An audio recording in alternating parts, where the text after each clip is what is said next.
إن الحمد لله نحمده ونستعينه ونستغفره ونعوذ بالله من شرور أنفسنا ومن سيئات أعمالنا من يهديه الله فلا مضل له ومن يضلل فلا هادي له وأشهد أن لا إله إلا الله وحده لا شريك له وأشهد أن محمدا عبده ورسوله اللهم صل وسلم وبارك عليه وعلى آله وصحبه وسلم.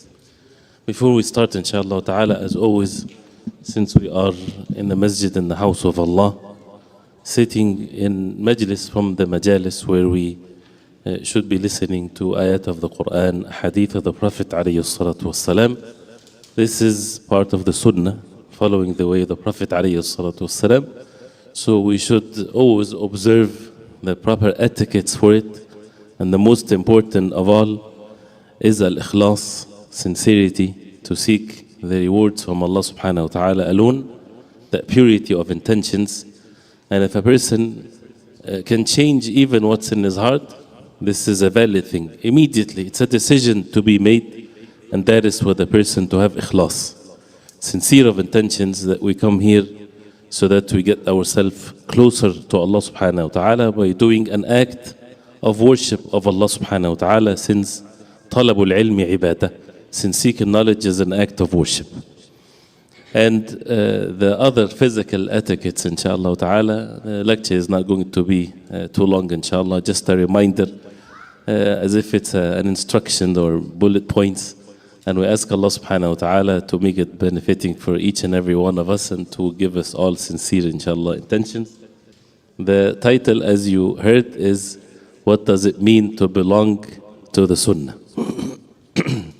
First of all, what is the Sunnah? And this is repetition to many of you, and this is how the ilm is. It's to be repeated, not to be just said one time and that's it. To be repeated, to be well established, and to be practiced. Very briefly, the word as-sunnah, it's an Arabic word that linguistically means the path or the way. And what it means is, it's something means that it's something that is about the Prophet alayhi salatu wasalam.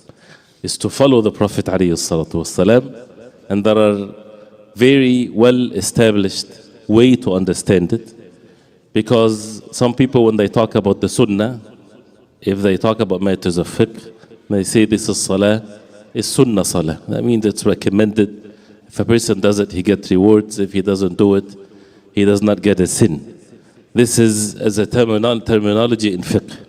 If it's mentioned in the hadith, it refers to everything that has been reported from the Prophet ﷺ. Even before the wahy revelation from Allah came to the Prophet ﷺ, that's part of what's considered to be the Sunnah from the perspective of the people of al-hadith, the ulama of the hadith. And if it refers to the aqeedah, and this is, you would find books called Kitab al-Sunnah and Sunnah, the Sunnah like this. When it comes to matters of aqeedah, that means if a person does not follow the Sunnah, that means he doesn't have the proper aqeedah. So in the context of aqeedah, as-Sunnah is the way of the Prophet ﷺ in al-i'tiqad, in matters of belief, which is a very serious one, of course. It's not an optional thing, it's a mandatory thing. So when we say, when a person wants to belong to the Sunnah, and as mentioned before, we are in need, as the ulama they say, to two forms of guidance.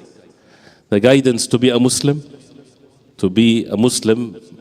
saved from the state of al-kufr wal-'adhu billah, and within the deen of al-Islam, a person is in need of guidance to be among the people of Ahl Sunnah, because there's so many different things and so many deviations, and there is only one way, that is the perfect and the pure way that this deen was revealed to the Prophet ﷺ, which is the way of the Sunnah, to follow the Prophet ﷺ in what every single meaning of al-ittiba' or following the Prophet ﷺ is.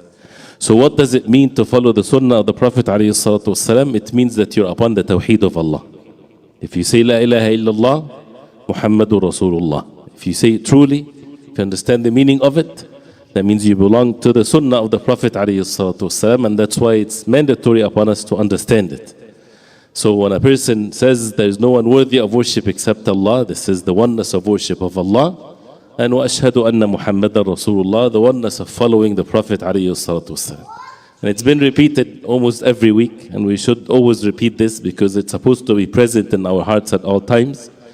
And we're saying that every single Muslim, this is an obligation upon every single Muslim. Once they say, Ashhadu an la ilaha illallah wa ashhadu anna Muhammadan Rasulullah, that in their heart, the only one to be followed is Muhammad sallallahu alayhi wa sallam. Then the details of following the ulama and understanding from the ulama, yes, sure, perfectly. But what's in the heart? These are all means. So to follow the ulama, to listen to the ulama, to learn from them, to follow the ai of the deen. In matters of fiqh, a person might follow madhab Imam Hanifa, Imam Malik, Imam Shafi'i, Imam Ahmad. All of that is perfectly fine. This is all madhahib of Ahl Sunnah. But what's in the heart of every single Muslim? The absolute sense of things, is it that he follows Imam Abi Hanifa or Imam Malik, Imam Shafi'i, Imam Ahmad? No. In his heart is that he follows the Prophet ﷺ, and the ulama are means, and the imma are means that showed the way to the Prophet ﷺ. So this is again a covenant, aqd, between the person and Allah subhanahu wa ta'ala. But in the sense of deviation, so this is not about the madhahib al-fiqhiyya, because some people, they still insist to lie, with all due respect, out of maybe ignorance or intentionally, when they claim that the people of Ahl Sunnah, or they say the Salafis or the people this and that, they say this is another madhab, this is a fifth madhab. They say no madhahib, don't follow the madhab. This is a big lie. No one ever said that from the ulama of Ahl Sunnah. None of them. The four madhahib, this is madhahib of Ahl Sunnah. How can someone of knowledge to say something like this? Right? But what they condemn is a ta'assub, is this blind following that a person would believe that this is the truth and nothing else but the truth, and then it causes people to fight with one another and to boycott one another because he follows this madhab versus another madhab. These madhab are means to follow the way of the Prophet ﷺ. So to make this clear, because this is a lie and it diverts people away from even getting to learn what the truth is. And as mentioned before, what makes the four madhahib in fiqh, and just have to get this out of the way, inshallah. What makes the four madhahib of fiqh from madhahib of Ahl Sunnah is not just because this is what the ulama agreed upon just for no reason. No, because all of the four imams, you would never even find an opinion that they would say, even if it's a weak opinion, unless they would attribute it to a sahabi, to a tabi'i, to one of the salaf al-salih, one of the rightly guided predecessors of this ummah. And of course, Quran is their first, all of them agreed upon the Quran, the Sunnah of the Prophet ﷺ, the ijma', the consensus of the Ummah, and it's always like this. So there's no dispute in this matter whatsoever. And this matter should never bring dispute among the people unless a person has other issues. So having this to be taken care of, then when we understand, for example, when Imam al-Marruzi, he said, I said to Abi Abdullah, Imam Ahmad ibn Hanbal, rahimahullah, I said to him, Man mata al Islami was sunnah, mata al khayr.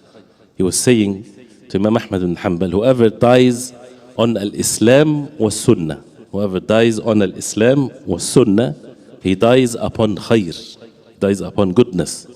So he said to him, Qala uskut, be silent, bal mata al khayri kullih. Rather, he died on the entire khayr. Not that he died on some khayr. No, he died on the perfect, complete sense of what al-khayr is.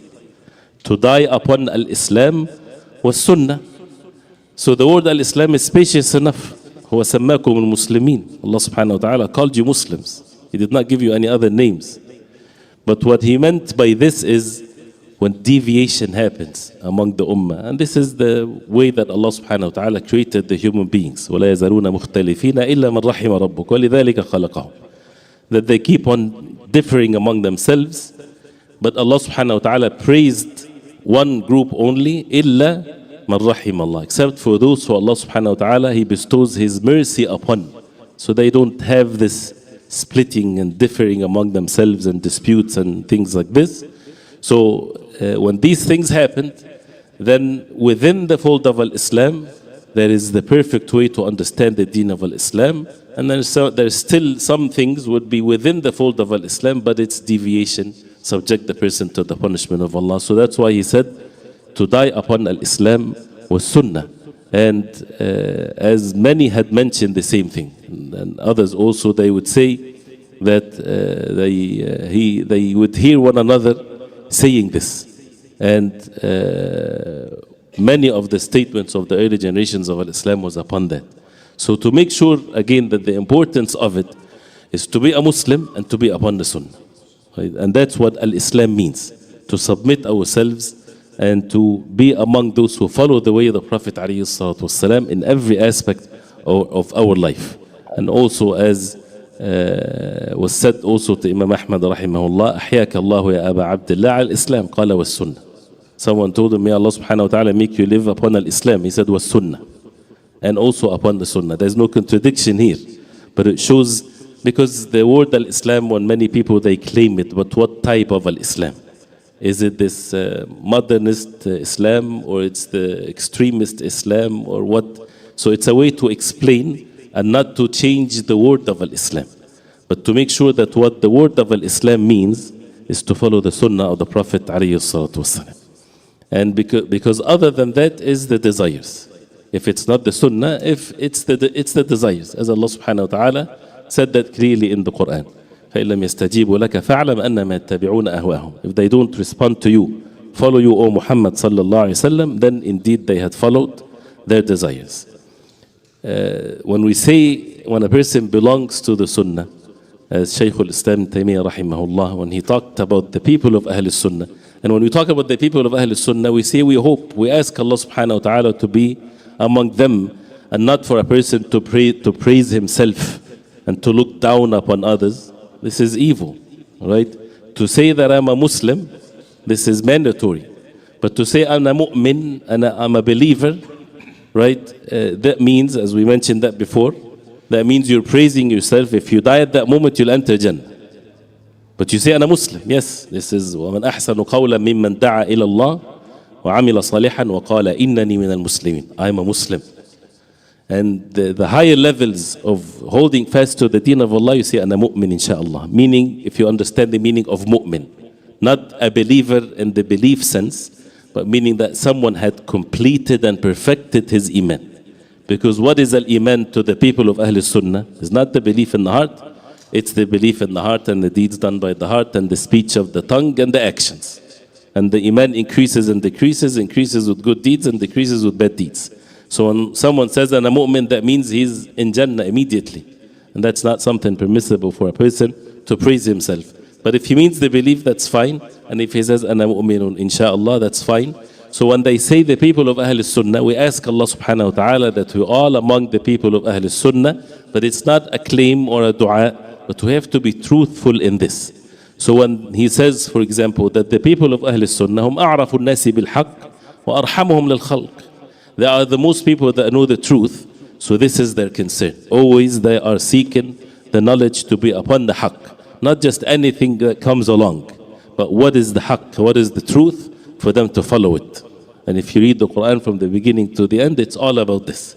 And because of that, وَأَرْحَمُهُمْ لِلْخَلْقِ, they have the most mercy towards people. They're not the harshest to people, but rather they are the most merciful to people. Why? Because they have the nasiha to them. They have the concern to them. And that's why also, as he said, they are naqawatul muslimin. They are the, if it's correct to say, the cream of the crop of the Muslimin. Because فَهُمْ خَيْرُ النَّاسِ لِلنَّاسِ, because they are the best of the people to the people. That's why we need to be upon the best way and to call people to the best way. And a person has to prepare himself that it's not going to be the desires to be followed, but rather, as the word is clearly stated, that means a person follows the wahy. What moves him is the revelation from Allah. Not the ahwa, not the desires of the people, not what the masses are upon, not what people are moved with or emotionally upon. This has to be with the text, with the wahy, the Quran, and the Sunnah of the Prophet ﷺ.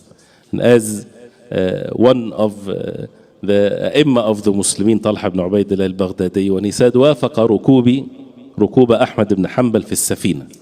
And it's not intentional that it's only Imam Ahmad ibn Hanbal, as others they also claim, and I don't like to keep on saying as others they claim. It's not the madhab of Imam Ahmad. When we say to follow the Aqidah of Ahl Sunnah, this is not madhahib that has differences of opinions. Right? This is also a lie, or they make it as if this is the Hanabila versus someone else. No, this is the way of the four Imams of the people of Ahl Sunnah.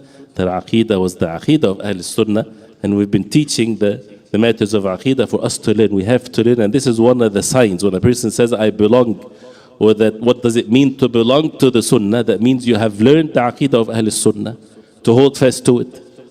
So if a person never sat in a session of learning the Aqidah of Abu Bakr and Umar and Uthman and Ali and the Tabi'een, Al-Hasan al-Basri, والإمام الأوزاعي والإمام سفيان الثوري وسفيان بن عيينة عبد الله بن مبارك and so on, and the four Imams and so on. If a person doesn't sit and learn their Aqidah, the Aqidah that makes a person a Muslim, the 6 pillars of Al-Iman, and the matters that perfect his Aqidah.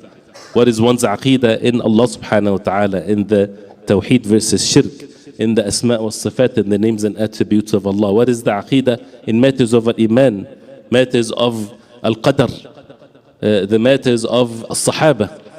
You know that some people, they say bad things about the Sahaba, or they have extreme beliefs in the Sahaba. What is the proper belief? So unless a person sits and learn it, how he's going to get it? So part of belonging to the Sunnah is to learn the Aqidah of Ahl Sunnah. And this is not for students of knowledge. This is upon every Muslim, especially that we're living at times where each and every one of us were exposed to all kinds of things. So things that is beyond, what a common Muslim supposed to know in the level of just, even if a person embrace Islam today, he probably heard and watched all kinds of things that talks about details that he needs to learn after 10 years, for example. Right? But he already had to know something about it, and of course it has to be distorted. So that's why the times of fitan, then what used to be not an obligatory knowledge, it becomes an obligation. Why? Because the shubuhat and the doubts and the things of that matter. So it happened that he was riding over on the ship with Imam Ahmad ibn Hanbal rahimahullah. He says, فَكَانَ يُطِيلُ السُّكُوتِ. He used to, rahimahullah, be silent for a long period of time. This is how the ulama is. He's not just talking. فَإِذَا تَكَلَّمْ. And he was watching him, and they used to learn from them. He goes to visit a sick, they would take their papers and pen with them to write how his etiquettes and conducting himself when he visits the sick, because they know how he strictly follows the Sunnah of the Prophet ﷺ. It's not because of the Imam, it's because this is the mean for them to learn in practice how the Prophet ﷺ used to visit the sick and so on. So whenever he would speak, when he is there in the ship, he would say, Allahumma amitna ala al-Islam wa sunnah. Oh Allah, make us die upon al-Islam wa sunnah. So it's important for the person to have that type of eagerness, which is to follow the Sunnah of the Prophet ﷺ, to be upon it. So what does it mean? It means that we need to take the matter serious and to learn the Aqidah of Ahl Sunnah from the ulama of Ahl Sunnah, and to learn it and to humble ourselves to it and to follow it. It's important that what moves us in any matter of our life is the Quran and the Sunnah of the Prophet ﷺ, the way this deen has been preserved to us, and not to follow those who watered down things. This is not the time to compromise the deen, but rather to hold fast to the deen. Right? And the chameleon effect? What is the chameleon effect? The chameleon changes its color?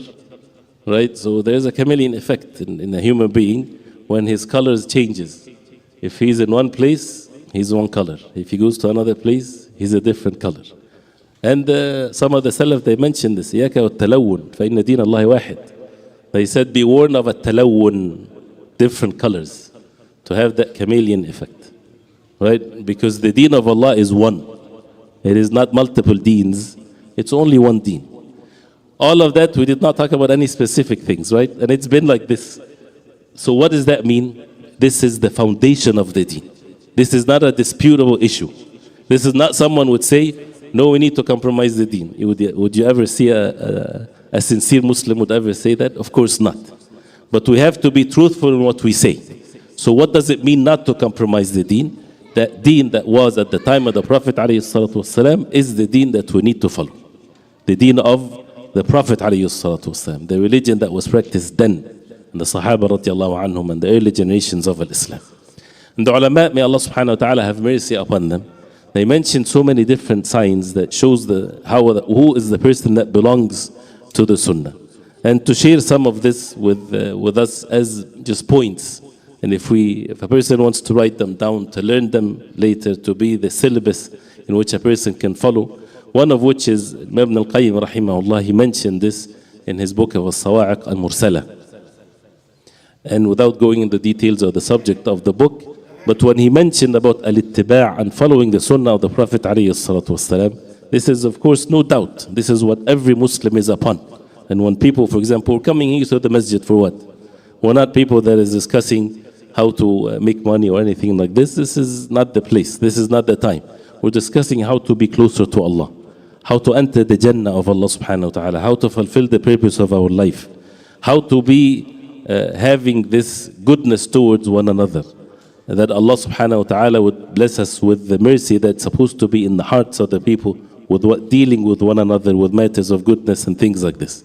So when he talked about at-taslim and submitting oneself to the way of the Prophet alayhi salatu wasalam, and the word at-taslim, which is al-Islam, that means you're going to be resisted by your own thinking, maybe by your own desires, by the environment that you're in. So you need to have that some form of a detachment. And that's why when the people of knowledge, when we learn the deen of Allah subhanahu wa ta'ala through the people of knowledge, it's not detachment from the society or the place that we're in, no, but not to contaminate the haqq, not to be mixing the haqq, the truth, with all kinds of things. شرعوا لهم من الدين ما لم يأذن به الله. The disbelievers and the like of them, they legislated for themselves what Allah subhanahu wa ta'ala did not permit. The aqa'id, the matters of belief, either it comes from above, comes from Allah subhanahu wa ta'ala, or earthly one, invented.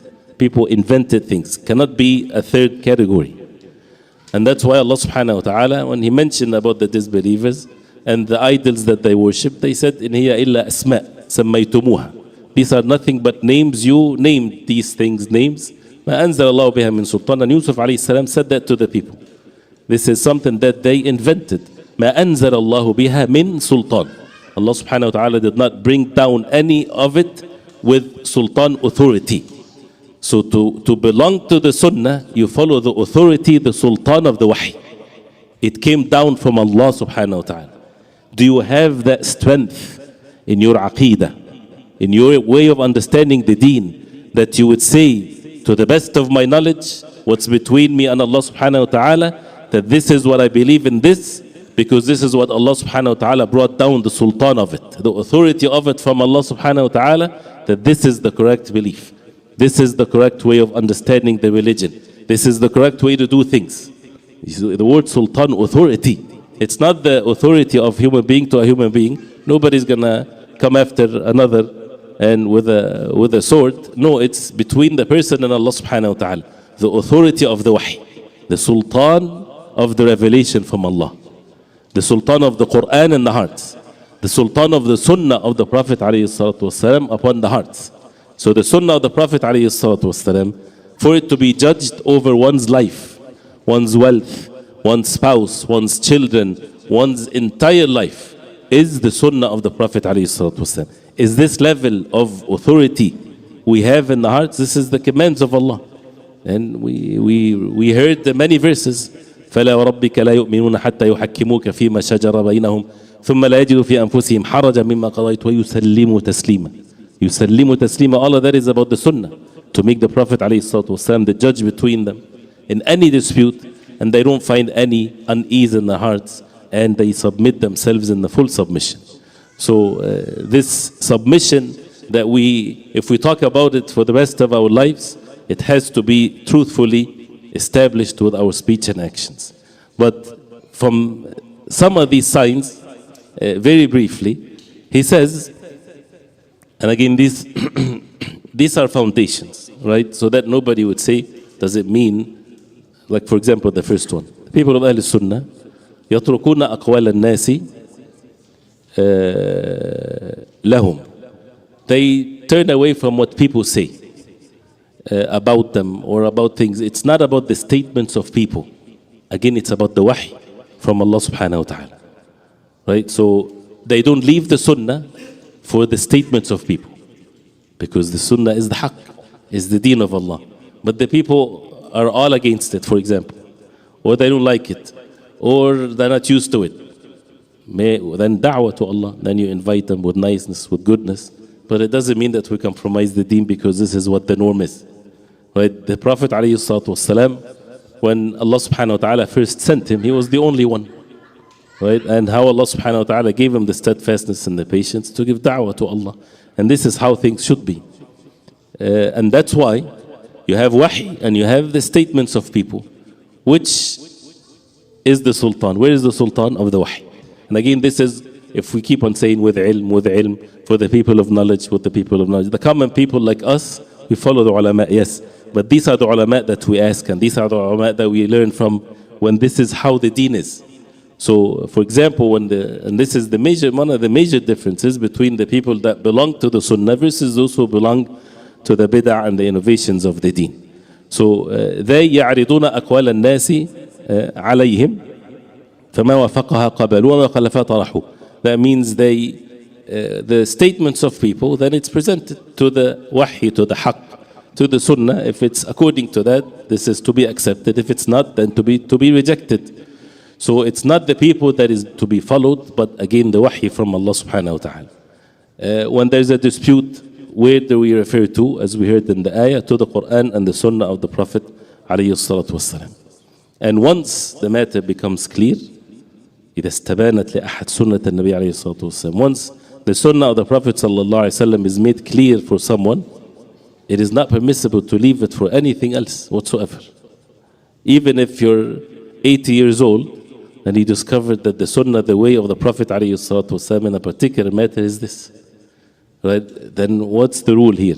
I'm not talking about examples, because a brother, a few days he asked me,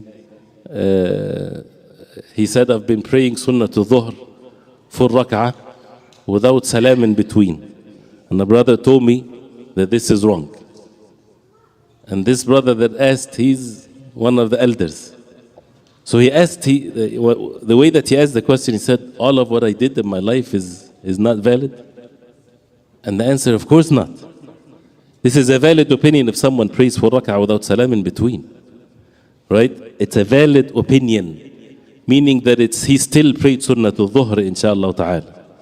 But if you want to go further more, and you say, upon looking into the wahy, the sultan of the wahy, and the adillah, and the ulama of, even though the ulama that have, yes, some said it's like the 4 rak'ah of the dhuhr, but when you look at it from the ulama perspective, and you see that the Prophet ﷺ, he said, Salatul layli mathna mathna, the night prayer is 2 rak'ah, 2 rak'ah. And always as a rule that the Prophet ﷺ have never been seen that he would pray sunnah except 2 rak'ah salam, 2 rak'ah salam, unless it's witr. He would do more than that. And the hadith of sunnah to dhuhr, that they would see the Prophet ﷺ pray 2 rak'ah. And there's the hadith about praying 4 rak'ah before dhuhr. So they explained it that he prayed 2 rak'ah at home and 2 rak'ah in the masjid. So the best and what is more correct, right, is to pray 2 rak'ah and 2 rak'ah. But if a person have been taken that opinion, his salah, inshaAllah ta'ala, is valid. It's not that he ruined his deeds or anything of that nature.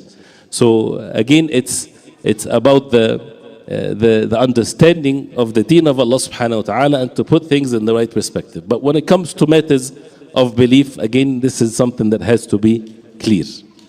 So once the matter becomes clear, like I don't like to mention stories like this, but one time there was an older lady in Hajj, and she asked a question, and she said that she's a revert, and she's been revert for tens of years, and she's been praying for rak'ah before Asr since Allah knows best how long, for tens of years, and she doesn't know if this is something that is correct or not.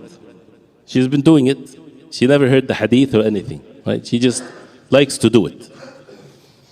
So when I mentioned to her the hadith of the Prophet عليه الصلاة والسلام رحم الله امرأ صلى أربعا قبل العصر. May Allah subhanahu wa ta'ala have mercy upon a man, upon what, of course, a man, that means a man or a woman, prays 4 rak'ah before Asr.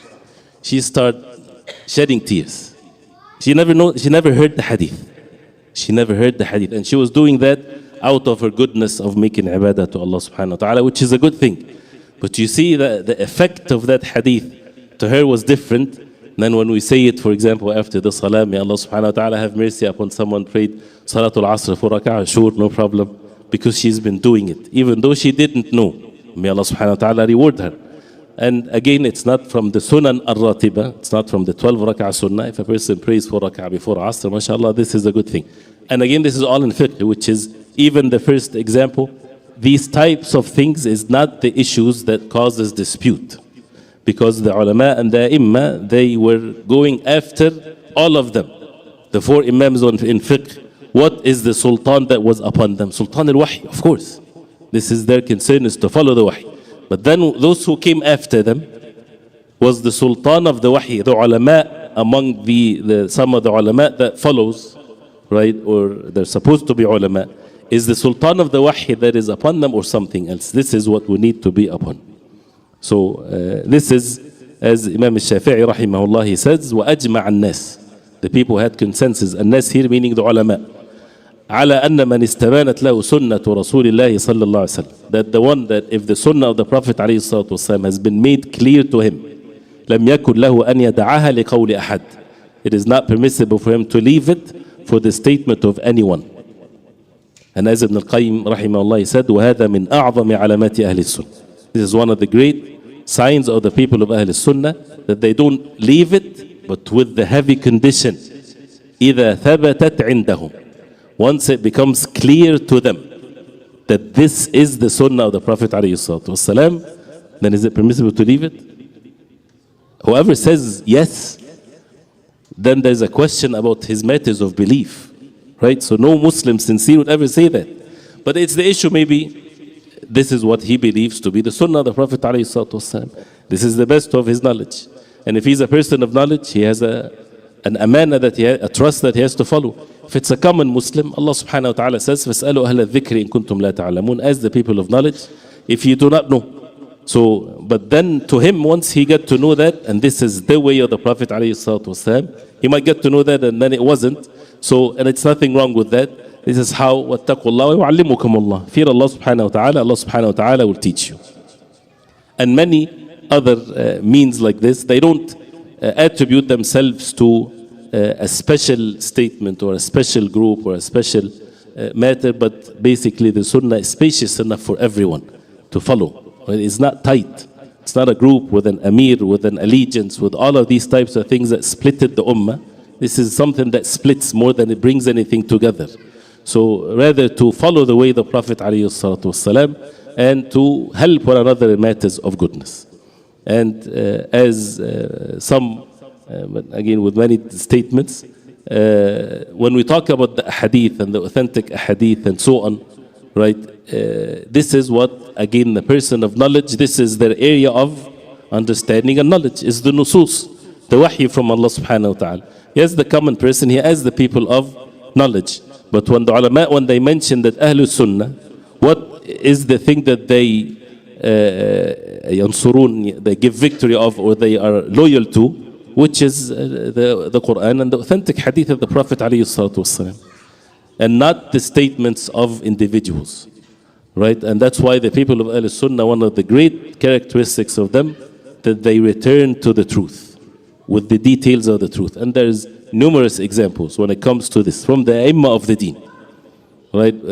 Imam al-Hakim rahimahullah, when he makes a book and then someone writes for him a letter counting the mistakes that he has in the book, right? And he would send a letter for him making dua to Allah subhanahu wa ta'ala for him, that he did such a thing, and he showed them his mistakes.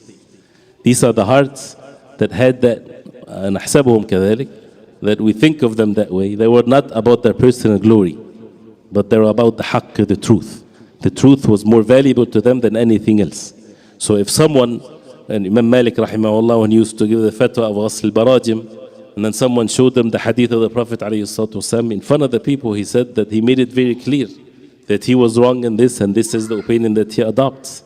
Imam al-Shafi'i rahimahullah, when he had certain opinions when he was in Iraq, and he changed that when he was in Egypt, he did not change the madhab, as people say that some opinions, this is with more knowledge. It's not because of the circumstances, as people say, that in Iraq there was one way, and then when he goes to Egypt, people in Egypt are different, so let's tailor for them. It wasn't like this, right? So this is how things are. This is how these A'immah, Allah subhanahu wa ta'ala, willed for their madhahib to stay, because they were upon matters of the truth, and one of which is they would always change according to the truth, not always change flipping back and forth.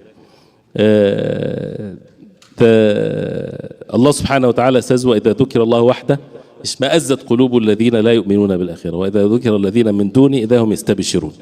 When Allah subhanahu wa ta'ala's name is mentioned, the disbelievers, their heart becomes in state of disgust, because the partners that they worship besides Allah subhanahu wa ta'ala are not mentioned.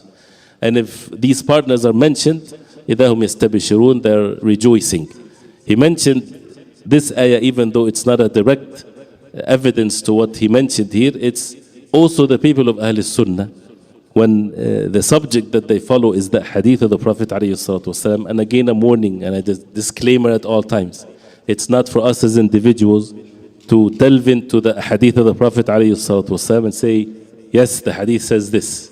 And then a person start practicing based on the hadith that he read.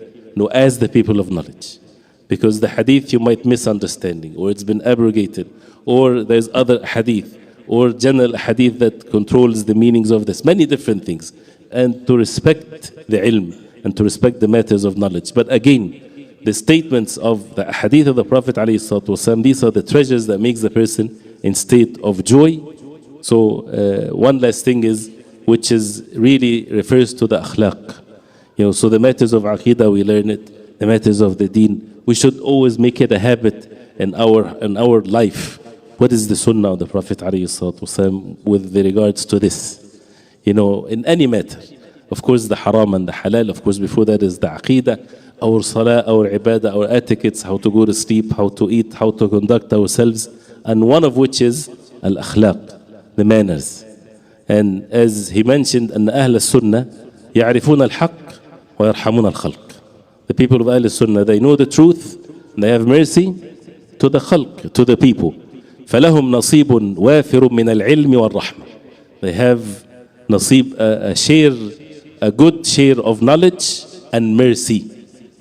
Because knowledge by itself, as information-wise, can cause the person to have arrogance and tughyan and transgression. So what brings this to the proper way is the ibadah to Allah, the worship of Allah, the humbleness, the rahmah, the mercy that should be in the hearts, because we have in the Prophet ﷺ the best example. And he says, وَرَبُّهُمْ تَعَالَى وَسِعَ كُلَّ شَيْءٍ رَحْمَةً وَعِلْمًا. And the Lord Allah subhanahu wa ta'ala encompasses everything with His mercy and knowledge subhanahu wa ta'ala. So this is one of the great signs of them, but with ilm, with knowledge. So it's always the knowledge that's something that a person has to be upon. And this is what their usul, their foundations, their furu', their branches, all of their affairs is based on this, the sunnah of the Prophet ﷺ. And one of which is, if a person belongs to the sunnah, that means he does not open his eyes and ears to the people of innovations where they talk against the deen of Allah subhanahu wa ta'ala. And there's a dua of Abi Darda radiallahu an, and it's a sound one, it's a sound athar reported, attributed to Abi Darda radiallahu an. He used to say, Allahumma inni as'aluka imanan da'ima wa ilman nafi'an wa hadiyan qayyima. Oh Allah, I ask you for a continuous iman. Not iman, faith, once in a while, but a continuous one. This is what we are in need of. Right? And the more the person lives, the more the person would see things. So that's why we have to make sure that we have that fear of Allah. How can we protect our iman? How can we keep our iman strong? And the iman of our children. And to keep them steadfast upon the deen of Allah, and to be consistent in this.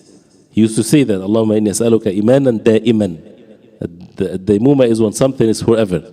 وعلما نافعا and a benefiting knowledge, and وهديا قيما, and هدي, the way to follow is something that is upright.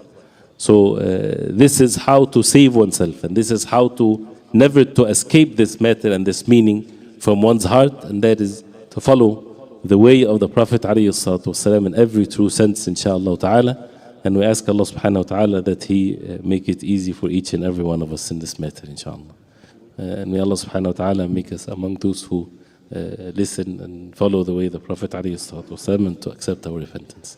وصلى الله وسلم وبارك على محمد وصحبه وسلم.